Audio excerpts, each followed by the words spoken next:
Tem um momento quando você se torna artista que você começa a se esforçar demais para alcançar algo que você quer. E isso tem um valor muito simbólico na sua carreira, que é quando você diz para si mesmo que você está se empenhando mais do que nunca, que você está fazendo muito mais do que todas as vezes que você parou e desistiu no meio do processo. E nesse sentido, você se sente mais confiante em se esforçar, confiante em se empenhar para alcançar alguma coisa. E o tempo passa e você vai pensando, será que o que eu estou fazendo vai valer a pena? Será que no futuro eu vou gostar do que eu estou fazendo? São perguntas que a gente se questiona todo o tempo. E não importa quão longe você esteja, não importa quantos anos você desenha, não importa quão bom você seja para o olho das outras pessoas, para você, você sempre vai ter um caminho a evoluir, você sempre vai ter um caminho a melhorar. Quando somos artistas, muitas das vezes a gente perde o senso de quando é bom pra parar, de quando é bom pensar, respirar e se acalmar. Quando a gente se empenha demais, o caminho começa a se tornar um mar muito tumultuado, muito turbulento, cheio de problemas, cheio de crescimentos, descrescimentos, uma comparação excessiva do seu desempenho de, sei lá, um mês atrás, por exemplo. Quanto dessa vontade, quanto desse empenho é realmente saudável para você? Em certos tempos, depois de se esforçar tanto, a gente até para de ligar para isso. Saudável? Eu só preciso fazer, para que se importar tanto com a minha saúde? Isso é basicamente cuspir em cima do seu próprio esforço, cuspir em cima das suas próprias vontades. Tipo, você quer se esforçar, mas você não quer se cuidar, você não quer ter essa saúde por si. E quando estamos fazendo algo de maneira independente, independente de chefes e de pessoas que estão ali em cima da gente cobrando por nós, esse peso cai totalmente em cima da gente. E se a gente não consegue cobrir ou mediar esse peso que a gente coloca, quem dirá os outros? Quando os outros te obrigarem de forma excessiva, você não vai ter a consciência de que aquilo é injusto. Mas tem quem diga que a ignorância é uma bênção. Você pode sim ficar apaixonado por desenhar e se esforçar uma semana direto, sem nenhum descanso, sem nenhuma pausa, mas as consequências vão chegar. E quando a paixão se esvai, o que sobra para você? A dor. Se você não tem a consciência de manusear os seus sentimentos e as suas emoções enquanto você está trabalhando, focado, empenhado, você não vai ter a consciência de manusear a sua dor quando ela vir e chegar. A dor é inevitável, ela vai chegar de uma forma ou de outra. Você sendo feliz, você sendo triste, você vai sentir dor. Algumas mais físicas, outras mais emocionais, mas quem vai ter que lidar com isso é você. E quanto dessa consciência em você está contida nesse seu esforço, nesse seu empenho? E antes que eu me desdobre muito em outros pensamentos, eu não estou dizendo para você só desistir e parar de se esforçar, mas você tem que saber dar uma pausa. Você é humano, a gente é limitado. A gente não é um conteúdo infinito de propaganda e nem de criação. Até as pessoas mais criativas do mundo terão bloqueios criativos. E mesmo que para elas não seja um bloqueio criativo porque elas já aprenderam a lidar com isso, no fim é um fato de que você está produzindo menos do que costuma. E qual é o problema disso? Nenhum. Houve uma problematização muito grande quando você para de produzir tão quanto você produziu no ano passado, por exemplo, justamente pela cultura do capitalismo. Independente do seu movimento político, a vida é uma política. E quando você entende que grande parte dessa vontade excessiva de sempre produzir mais e mais e mais vem justamente da nossa cultura capitalista, você entende que o problema não está só em você, está no seu ambiente. Se você consegue propagar um ambiente para si próprio que seja saudável para sua mente, logo, você pode ser saudável no seu esforço.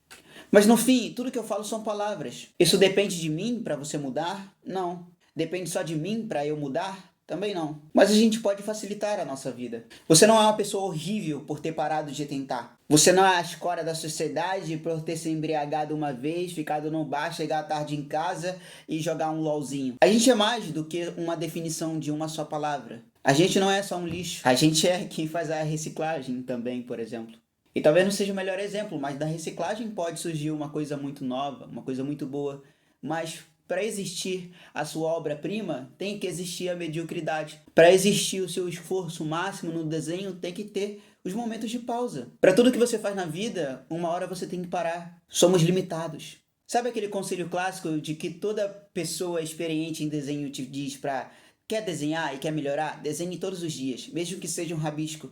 E em partes é verdade, mas em algum momento você vai ter que parar. Em algum momento você vai ficar 3 dias, uma semana sem desenhar. E tá tudo bem, faz parte. A parada que nos prejudica, nesse sentido de apoiar as pessoas a desenharem todos os dias, é que justamente a gente se acomoda ao não desenhar, porque somos humanos e nos acostumamos muito fácil com a situação. E quando essa situação não depende de nenhum esforço nosso para acontecer, ou seja, por exemplo, eu quero muito desenhar, mas eu não preciso me esforçar pra essa vontade passar, tá ligado? Uma hora eu vou estar aqui me distraindo, vendo um videozinho e pronto, eu não vou mais querer desenhar. Então a gente se acostuma com essa ideia e com essa sensação de que tá tudo bem ficar parado. E o caminho pra isso é ficar toda hora em movimento? Também não. Eu escuto muitas pessoas que falam sobre as próprias opiniões delas e aqui eu vou ter uma liberdade pra falar da minha. Você não tem que estar em constante movimento. O rio é o rio, mas você tá tudo bem. Ser só aquela água parada no pneu que vai chegar uma dengue e vai plantar. Esse é uma comparação muito estranha e sem sentido, mas tá tudo bem se a água do pneu parado, em que a dengue vai lá e põe seus ovos. Porque isso não quer dizer que você não vai se limpar. Isso não quer dizer que você vai estar lá estagnado para sempre.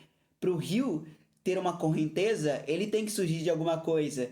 E às vezes ele surge de algum lugar que está parado. Sabe, a gente está em constante movimento, obviamente, e talvez essa inércia nunca vá parar de existir, mas estar parado é saudável também. Mas colocando num exemplo mais amplo do que é estar em movimento ou não, nunca vamos parar, independente do que a gente ache. Enquanto você está sentado e deitado na cama, você não está parado, você está em movimento. Você sempre estará em movimento. E parte disso é entender qual movimento eu tenho que ter agora, um movimento mais calmo e tranquilo ou um movimento mais acelerado e contínuo. Às vezes está tudo bem ter um equilíbrio entre os dois. Eu não sou uma pessoa muito pautada na ideia de que o equilíbrio é perfeito e ele é a solução para tudo. Tem muita coisa que não pode ter um equilíbrio para ser boa, na minha visão. Mas isso é a minha visão.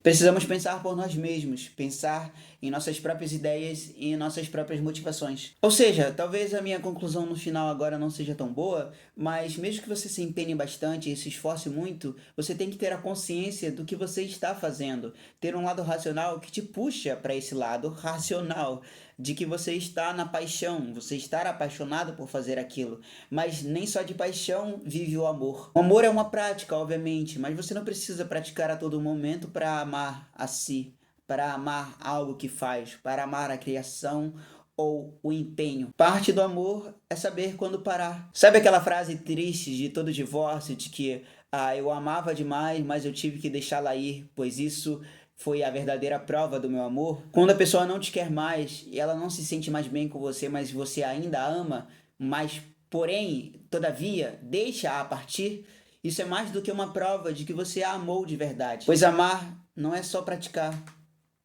amar é ceder também. Então, no fim, ceder é uma escolha prática.